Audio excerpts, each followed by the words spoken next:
Bonsoir à tous et bienvenue sur France 24. Au cœur de l'info, il est 18h à Paris. À la une de l'actualité, Giorgia Meloni qui est à Washington. Le fait du jour, il est consacré aux décolonisations africaines. On verra tout cela avec le journaliste et auteur Pierre Aski. 18h50, l'économie avec Mounia Ben Aissa. Elle va revenir sur les déclarations incendiaires de Donald Trump au président de la Fed. Il est temps que tu partes, a dit le président américain à Jerome Powell.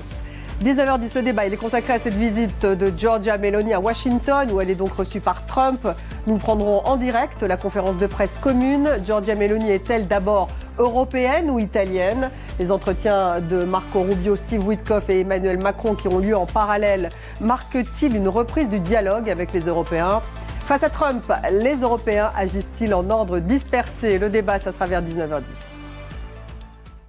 Giorgia Meloni est donc arrivée à Washington. Elle rencontre Donald Trump, avocate du Made in Italy. La chef du gouvernement italienne est plus ou moins pressée, on peut le dire, par Bruxelles, par ses partenaires européens.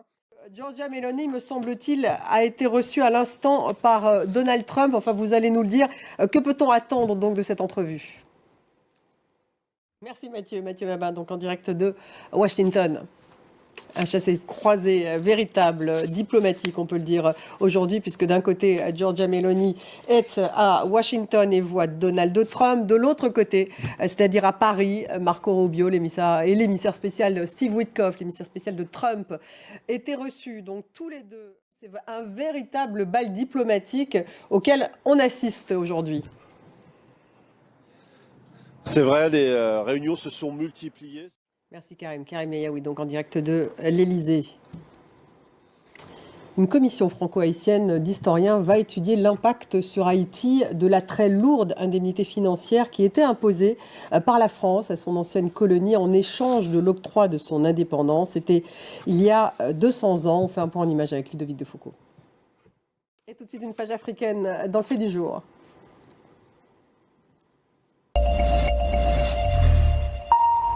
Une page africaine dans le fait du jour à l'occasion de la sortie du livre du journaliste Pierre Aski, Décolonisation africaine. C'est préfacé par Pape Ndiaye et c'est sorti aux éditions Stock. Bonsoir Pierre Aski, merci d'être avec nous ce soir.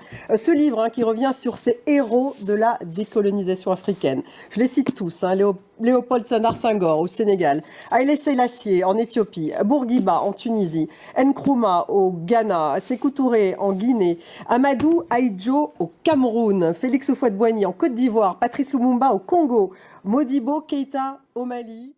Merci beaucoup Pierre Aski. Donc décolonisation africaine avec une préface de Pape Ndiaye. Merci d'avoir été avec nous ce soir pour parler de votre livre. Merci pour ce petite parenthèse entre Meloni et Trump, de l'avoir également commenté. Merci à vous tous de nous avoir suivis. On se retrouve dans 5 petites minutes. On va bien sûr revenir sur cette réunion entre Giorgia Meloni et Donald Trump. En parallèle, un ballet diplomatique qui se passe à l'Elysée avec Emmanuel Macron, Steve Witkoff, l'émissaire de Donald Trump. Il y a le général Kellogg aussi et puis le chef de la diplomatie, Marco Rubio. Ils sont tous à Paris. Que peut-on dire de ce ballet diplomatique? On en parlera avec Gauthier Rabinski dans 5 petites minutes. Restez avec nous.